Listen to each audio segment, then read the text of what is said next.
Sugiarto seperti menafikan semua fakta persidangan itu dan menolak gugatan Mas Hasto.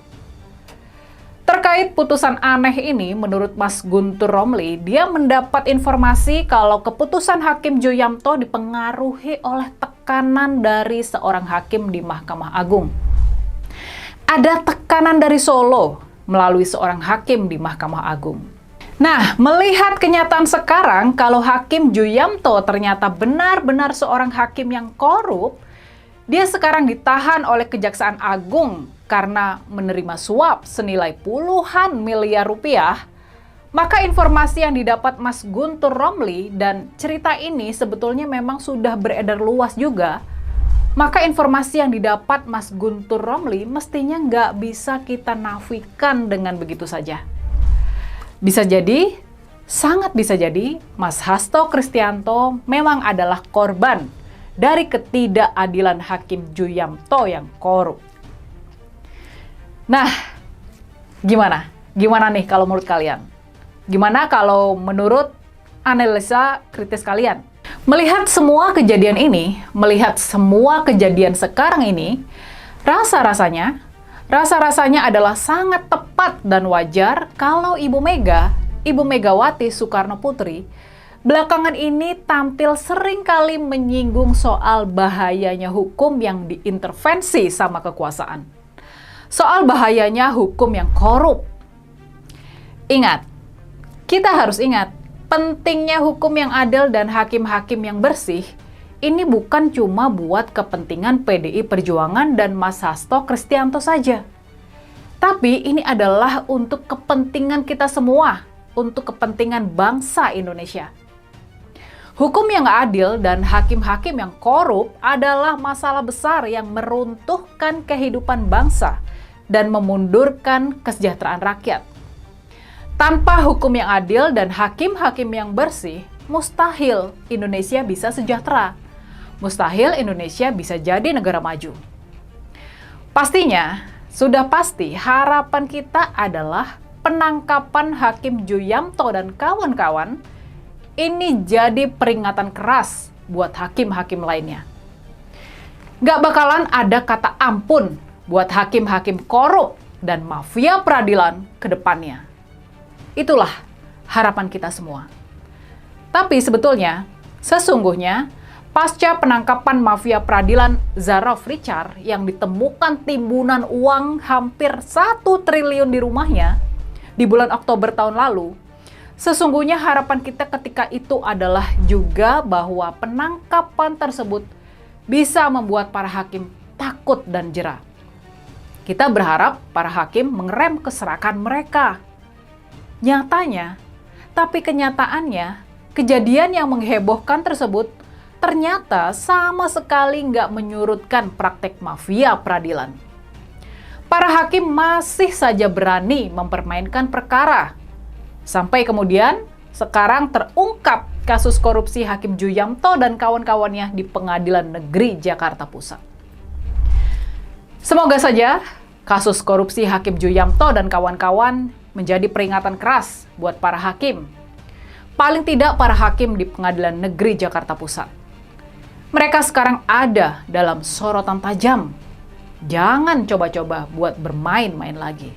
Harapan kita tentunya sekarang Mas Hasto Kristianto bisa mendapatkan peradilan yang lebih adil, yang fair, yang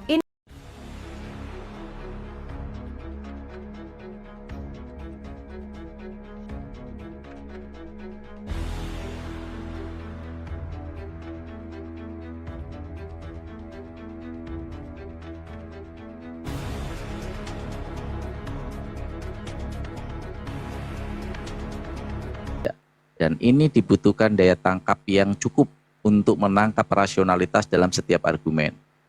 Ini yang kita harus lakukan. Mereka tidak akan pernah bisa mendengar kita ketika mereka tidak memahami apa sih fungsi dari kebijakan itu. Dan apakah kita mau ini? Ya biarkan saja kemampuan mereka seperti itu. Apa yang mau kita lihat? Karena negara ini ketika mereka memenangkan seolah-olah mendapatkan segalanya. Ketika banyak disebut sebagai kebenaran. Ini yang disebut sebagai majority of tyranny. Orang yang mayoritas dianggap benar. Enggak, salah. Kebenaran tidak mengenal mayoritas. Kalau kemenangan secara one man one vote it's okay, it's not problem. Tetapi ketika dia sudah mendapatkan jabatan, what's next? Harusnya seperti itu kan? Setelah presiden, setelah yang saya dukung ini menjadi presiden, what's next? Apakah kamu akan melakukan setelah itu akan menjadi pesta pora kalian? No. Kalian harusnya bisa menjadi pengawal karena kebijakan pemimpin yang kalian pilih itu akan memberikan dampak yang besar kepada masyarakat. Paham nggak mereka tentang sistem seperti ini? Nggak paham. Bagi mereka memilih yang penting menang. Walaupun besok memikirkan mereka makan apa aja bingung, yang penting menang. Padahal berbangsa dan bernegara bukan seperti itu. Berbangsa dan bernegara adalah seperti yang ada di dalam pembukaan Undang-Undang Dasar 45 alinea keempat. Mencerdaskan dan mencerdasakan kehidupan bangsa. Kenapa kita tidak melakukan itu? Kita kawal. Kemenangan itu adalah sebagai suatu langkah awal. Dia baru start. Menang itu bukan di finish. Menang itu di start. Apa yang akan dilakukan? Setelah dilakukan kita baru akan tahu. Dia melakukan kebijakannya dengan baik atau buruk ketika menjadi pemimpin. Tetapi inilah yang saya katakan. Sumber daya manusia kita yang rendah memang harus kita akui. Dan mereka bangga dengan posisi itu. Mereka suka dengan posisi itu. Ya mau dibilang apa lagi? Bisa kita lihat kok. Orang yang bisa dengan yakin mengatakan Jokowi terbaik, dia pasti akan tahu kinerjanya apa. Bisa menjelaskan secara detail dan terstruktur. Pernah nggak naik Komal ini dan mereka mau berdiskusi seperti ini? Nggak mau. Karena mereka di ranah abu-abu. Mereka terjadi pembiasan, refraction. Ya, pembiasan terhadap daya nalar mereka yang tidak bisa melihat secara real seperti apa kondisi bangsa dan negara. Ini yang saya katakan, apakah ini akan membuat kita putus asa? Enggak. Kalau kita putus asa sama saja membiarkan masyarakat kita ya dikuasai orang-orang gila. Mari kita terus bersuara, yang salah kita katakan salah. Walaupun kita baru sedikit, tapi saya yakin ketika kita menerangkan terus-menerus akan berkurang. Berapa banyak yang DM saya dan mereka merasa terbantu untuk melakukan rasionalitas dalam pemilihan politik ketika mendengarkan Komal ini. Karena kita bukan tentang bagaimana mendapatkan kekuasaan, tapi bagaimana kekuasaan itu digunakan. Kekuasaan itu seperti senjata. Dia bisa membunuh tapi dia bisa berguna. Ya, kalau dalam bahasa Jawa itu namanya power tend to corrupt. Kekuasaan itu cenderung korup. Kekuasaan itu cenderung jahat, maka harus ada yang mengawal. Karena kalau tidak ada yang mengawal, dia cenderung otoritarian nanti waktunya. Inilah yang saya katakan, yuk kita bangun bersama-sama. Kita bangun bersama-sama civilization building.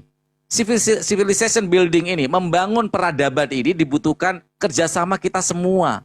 Tidak bisa 1, 2, 3 orang, tidak. Tetapi bagaimana kalau kita punya kesadaran kolektif bahwa dalam hal ini setiap kebijakan pemerintah itu dampaknya kepada kita. Bukan kepada pemimpin.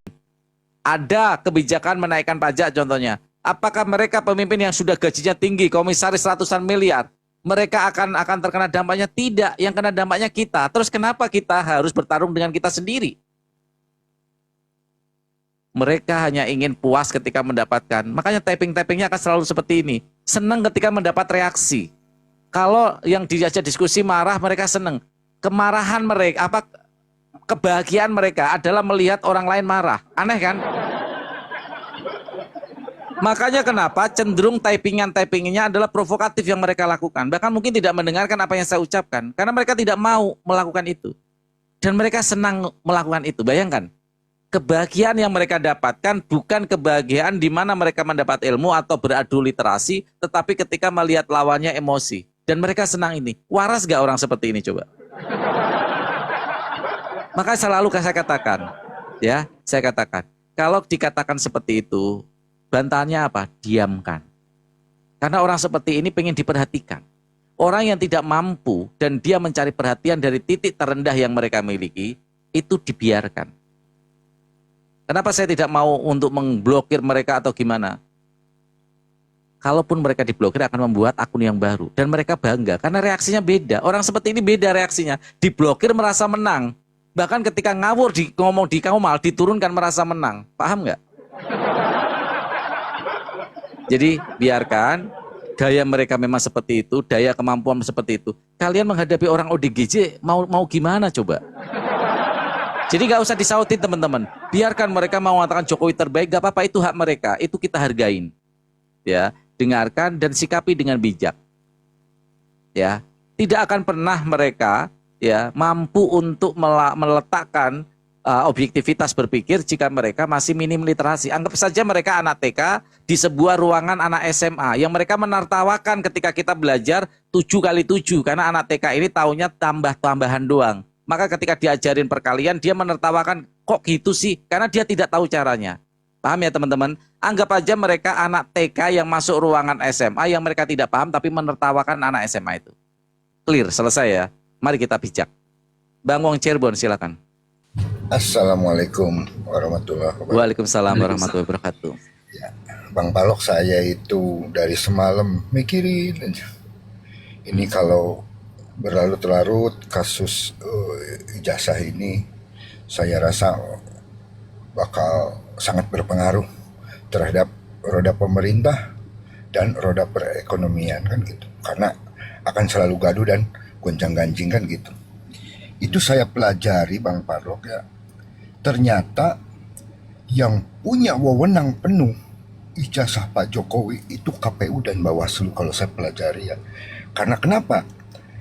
Pak Jokowi bisa naik ke presiden itu awalnya dari pendaftaran di Wali Kota Solo, Bang Parlok.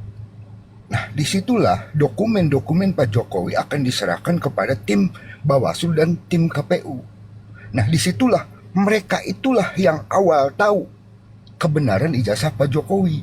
Jadi masyarakat jangan ngejar ke UGM karena UGM itu sudah menerangkan bahwa Pak Jokowi entah benar atau tidaknya ya, dari pihak UGM kan sudah menerangkan Pak Jokowi itu betul kuliah, katanya betul skripsi dan betul dapat ijazah. Nah, adapun kita ngejar ke UGM percuma Bang, karena posisi ijazah itu dipegang Pak Jokowi kan begitu. Nah, sedangkan ijazah yang dipegang Pak Jokowi untuk naik jadi wali kota dan gubernur dan presiden itu Bawaslu dan KPU. Seharusnya rakyat ngejarnya ke situ Bang, kalau menurut saya ya. Bayangkan loh, 2 kali KPU dan Bawaslu itu megang dokumen Jokowi di Kota Madia, Solo, Surakarta ya. 1 kali di Provinsi DKI, 2 kali di Pilpres. Berarti berapa? 5 kali itu. Itu KPU dan Bawaslu itu pegang dokumennya Jokowi. Nah, harusnya tahu. Nah, ini yang harus kita kejar nih, masyarakat kejar ini, kejarnya ke KPU dan Bawaslu. Jangan ngejar ke UGM, jangan ngejar ke Pak Jokowi, kan begitu. Karena Pak Jokowi udah berdalih seperti itu, UGM sudah yang megang ijazah saya Jokowi, silahkan ke Pak Jokowi, kan begitu. Nah, sekarang yang tahu persis perjalanan Pak Jokowi dari daerah ke sampai DPR RI 1 itu ya Bawaslu dan KPU. Maka rakyat kalau menurut saya harusnya ngejarnya KPU itulah sama Bawaslu. Nah, bayangkan KPU di Kota Madia itu mungkin bisa 10-20 orang, belum Bawaslunya, belum nanti di provinsi. Itu akan ratusan orang Bang Parlok. Nanti kita tanyakan bagaimana dulu Pak Jokowi ketika daftar jadi Wali Kota Solo, terus lari ke Gubernur DKI dan jadi presiden kan begitu. Mereka kan daftar dulu, bawa dulu dokumen, syarat-syarat kan seperti itu. Itu mungkin jalan-jalan menuju mana yang benar mana yang salah gitu. Saya sendiri tidak bisa mengatakan ijazah Jokowi asli atau palsu karena belum dibuktikan. Ada yang bilang palsu, nah harus kan dibuktikan dulu. Ada yang bilang asli, mana buktinya, kan begitu. Itu mungkin Bang Palok dari saya mohon. Oke, siap, terima KPU kasih. dan Bawaslu. Ya, terima kasih. Siap, terima kasih Bang Wong Cirebon. Karena ini menjelang maghrib, semua sebenarnya salah. Saya yakin kok ijazah Pak Jokowi asli. Karena waktu beli dia bilang pesen yang asli ya. Jadi ijazah Pak Jokowi asli, karena waktu itu nota jual belinya itu minta yang asli. Jadi udah cukup membahas ijazah Pak Jokowi. Dan teman-teman semuanya, terima kasih sudah setia di Komal ini. Dan mohon maaf jika semua yang saya katakan ada yang tersinggung. Kalian semua adalah anak bangsa, kita semua bersatu padu. Terlepas dari yang kita dukung A, B, C, 1, 2, 3, itu adalah kontestasi yang dimana kita melakukan pilihan dalam mendukung calon. Tetapi seyogyanya ketika calon ini sudah duduk menjadi penguasa, mari kita kembali lagi sebagai rakyat. Kita kawal kebijakan-kebijakan pemerintah. Karena yang menerima dampak terbesar dari bagaimana yang dilakukan oleh pemerintah kebijakannya, dampaknya adalah rakyat. Bukan mereka yang sudah kaya, bukan mereka yang di gedung DPR, bukan mereka yang menjadi komisaris, bukan mereka yang jadi menteri, yang kalian bela mati-matian. Tidak, dampaknya adalah kita. Ketika ada kenaikan pajak segala bla bla, mereka nggak kena dampak, kita Mas yang kena dampak. Ya, kita yang kena dampak. Tapi mirisnya, seperti survei, di mana mayoritas 58% berpendidikan rendah dan berpenghasilan rendah serta penerima bansos, orang seperti ini yang menjadi pendukungnya. Ini anehnya gitu loh.